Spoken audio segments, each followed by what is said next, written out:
qui veulent l'adorer l'adorent en esprit et en vérité. Mais qu'est-ce qu'est la vérité? Parce que Pilate a posé la question. Qu'est-ce qu'est la vérité? Mais il a oublié, la vérité était devant lui. Nous croyons que la vérité c'est Jésus-Christ. La vérité c'est sa parole. Voilà pourquoi celui qui a la parole, il est dans la vérité. Amen. Que le Seigneur bénisse.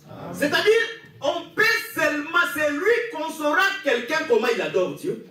De la manière que nous voyons qu'il est en train de mettre la parole de Dieu en pratique.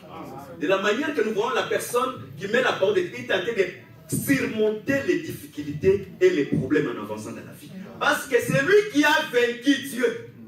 Il a vaincu Dieu et il a vaincu aussi les hommes. Voilà pourquoi un enfant de Dieu ne tombe pas devant un homme. L'arche peut bouger. Parce qu'un enfant de Dieu est une arche. Il peut bouger, tu peux voir qu'il est tombé. Non, il n'est pas tombé. Il va encore se mettre debout. Parce que l'Écriture dit, le juste peut tomber 6 fois. Mais 7 fois Dieu va les relever.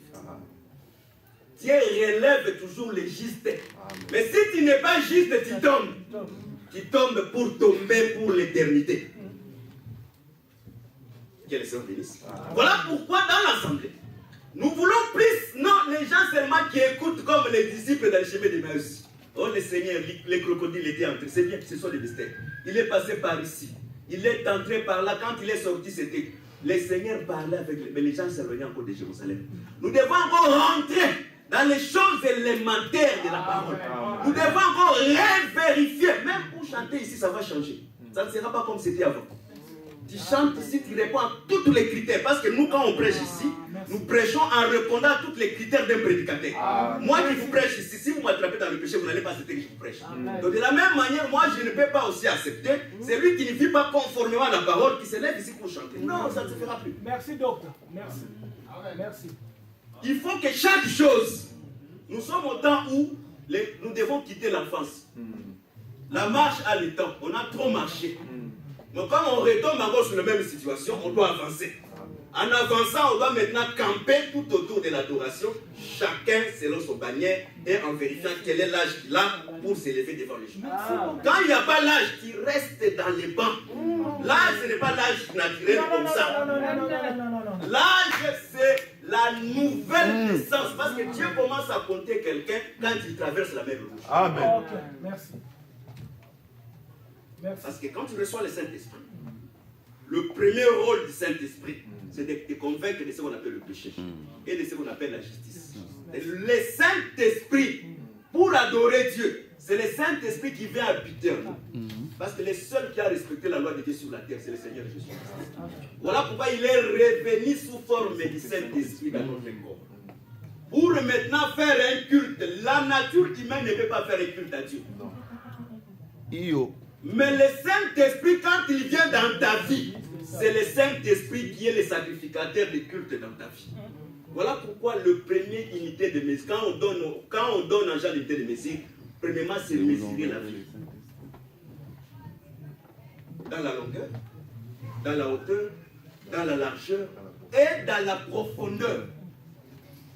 Après avoir mesuré, c'est à ce moment on va mesurer encore l'autel et on mesure encore les adorateurs. Quand quelqu'un est capable de mettre même un petit iota de la parole en pratique, comment il peut vaincre un petit démon? Vous savez, ça, je suis vers la fin. Vous savez, dans le monde occulte, ce n'est pas biblique ce que je dis. La sorcellerie, c'est la chose la plus minime dans le monde occulte. Mais chez nous, la sorcellerie, c'est la chose la plus grande par rapport même aux francs-maçons. Non! C'est parce que nous sommes incapables de mettre la parole de Dieu en pratique. Parce que quand tu mets la parole, tu vaincs Dieu, tu deviens un vainqueur. Un vainqueur, c'est un vainqueur, c'est celui qui dérange. Parce qu'il a la victoire en lui. Il a la victoire. Tous les gens qu'il a vaincus deviennent ses serviteurs. Même si lui-même, Dieu vraiment devient ton serviteur. Comment je peux pleurer? Je peux pleurer parce que je suis un humain. Je peux souffrir dans la chair. Mais en pleurant, j'ai l'assurance. J'ai l'assurance à moi que cette situation ici va changer et je vais les traverser. On a traversé beaucoup de situations. Le Dieu qui nous a fait traverser ces situations, il va nous faire encore traverser d'autres situations. Aucune situation dans la vie est éternelle. Le seul qui est éternel, c'est lui-même Dieu. Donc les situations de la vie sont passagères. Mais en seule condition que nous puissions faire la volonté de Dieu. La volonté de Dieu, c'est la clé de l'adoration. Si quelqu'un ne fait pas la volonté de Dieu, même s'il s'agenouille depuis le matin et le soir pour prier, il fera absolument rien. C'est que ces prières, ce sont une abomination. Le Seigneur cherche les vrais adorateurs. Est-ce que Dieu peut témoigner encore les gens comme il témoignait Job? A-t-il vu mon serviteur Job? Dieu peut encore nous dire tel que nous sommes heureux. Parce qu'avant que nous puissions parler du salut, il faut que notre vie marche sous les traces des prophètes. Parmi les prophètes, il y a un prophète qui était Job, où Dieu a témoigné. A-t-il vu mon serviteur Job qui était intègre? Où est aujourd'hui l'intégrité? Au temps de Pierre, il y avait des femmes, des frères, des prédicateurs intègres. Où est l'intégrité aujourd'hui? Comment on peut attendre les miracles ici, les codes dans notre église? C'est pourtant que l'intégrité, la manière de mettre la parole en pratique n'est pas là. Pour que nous puissions vivre certaines choses, il faut que Dieu devienne faible. Quand Dieu devient faible, c'est simple. Il n'y a rien à forcer. Et comme tu as vaincu Dieu, automatiquement, les hommes sont sous tes pieds. Et quand la Bible dit la femme vertueuse, elle pense à la chose. La femme vertueuse, elle ne va pas, elle s'assied, commence à prier, Seigneur, donne-moi, non. Elle s'assied seulement. Elle pense, demain, je veux que ça soit comme ça. Et demain, la chose, c'est fait telle qu'elle a pensé. Parce que la pensée, tu peux parler, tu peux aussi penser. Voilà pourquoi la prière doit être conforme par rapport à la conscience et ce qui sort de la bouche de la personne. Que le Seigneur bénisse. C'est par là que nous avons dit ceci. L'unité de mesure. Le ministère, c'est l'unité de mesure. Mais nous devons aussi prêcher par rapport à la vie d'un chacun de nous qui est dans l'église. On ne peut pas prêcher dans cette église. Les gens qui se trouvent dans notre église, c'est pendant que dans l'église où nous sommes, les gens ne mènent pas une vie conforme à la parole.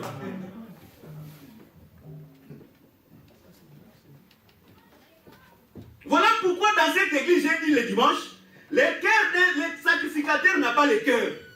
Or, tel que nous sommes ici, Dieu a fait de nous tous un royaume de sacrificateurs. C'est-à-dire tout le monde n'a plus le cœur, il a le cœur de Dieu. Et voilà, même si tu es prédicateur, et que je te trouve que tu ne marches pas conformément à la parole, je te dirai, parce que moi je n'ai pas le cœur des hommes, j'ai le cœur de Dieu. Amen. Sans pitié avec rigueur. Je te dirais que ce n'est pas conforme, mais en sachant aussi dans l'unité de mesure, toi qui es debout, attention. Que le Seigneur bénisse. C'est-à-dire les choses de Dieu, si on ne se dit pas de vérité, alors là, ce qu'on fait ici, c'est une inéqualité. Parce que l'évangile a pour fondement la vérité. Et la vérité a comme travail la délivrance.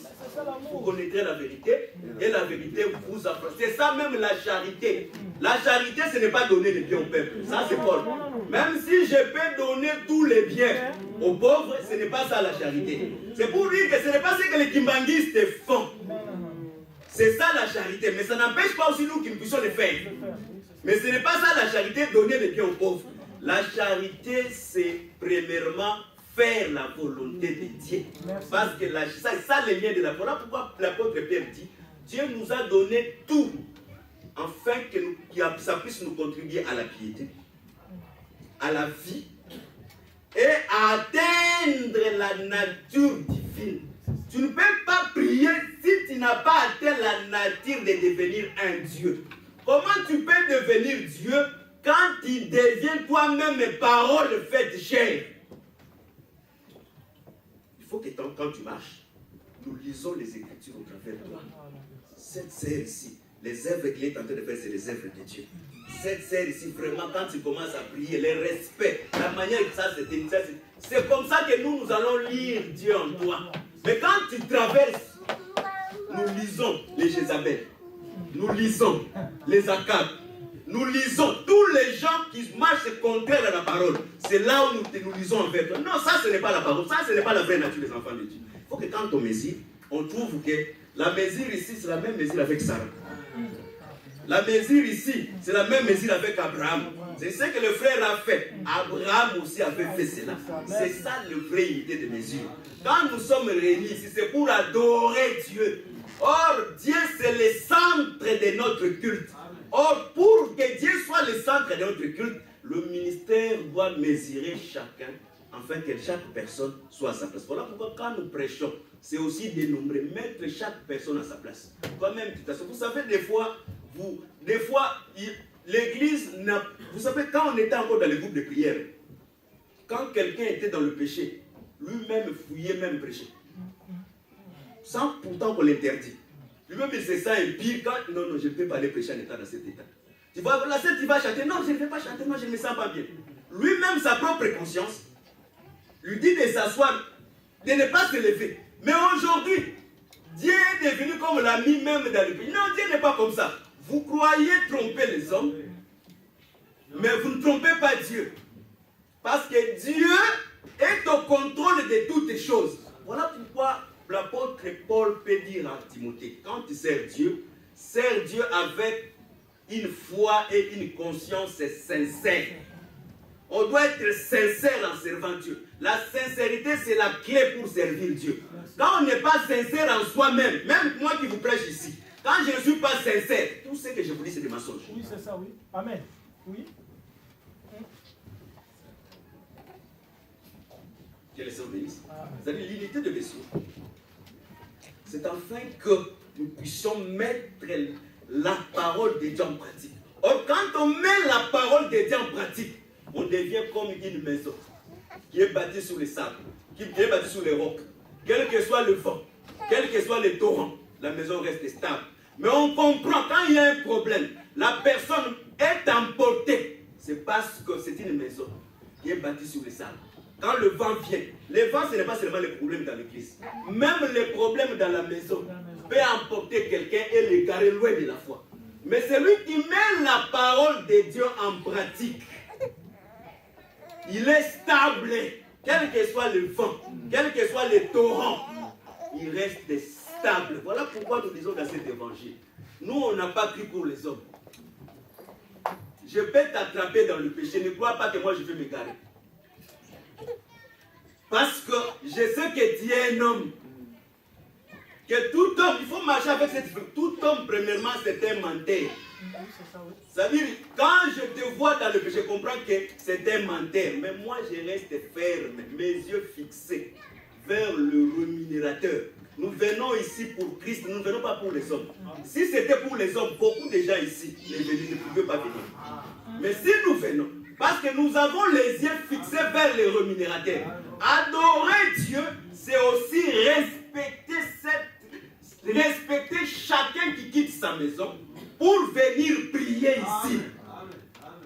Même si tu veux faire ce que tu veux faire, respecte premièrement les gens qui ont abandonné leur maison. Ils sont venus ici pour adorer Dieu. Il faut leur donner un respect suffisant. Voilà pourquoi l'Écriture dit respecter tout le monde. Je commence à respecter même le frère qui n'est pas à mon âge, afin que lui prenne aussi ses respects mutuels qui me respectent aussi. Et si le respect est ainsi, ce n'est pas parce que peut-être on est âgé que je dois commencer maintenant à cause de mon âge de ne pas respecter celui qui est là. D'ailleurs, moi, je vous dis sincèrement, j'ai les difficultés d'appeler même une sœur qui a le moins âge en son nom. Moi, j'ai cette difficulté. J'aime appeler tout le monde sœur. Même dans l'église, j'appelle ma femme sœur. J'aime appeler tout le monde sœur parce que c'est le mot que la Bible nous a donné. J'aime appeler tout le monde frère parce que c'est le mot que la Bible m'a donné. Rarement peut-être les enfants, les Gilles, les enfants, c'est peut-être parce que on n'a pas encore cette coutume d'être frère, je le vois encore comme des enfants à la maison.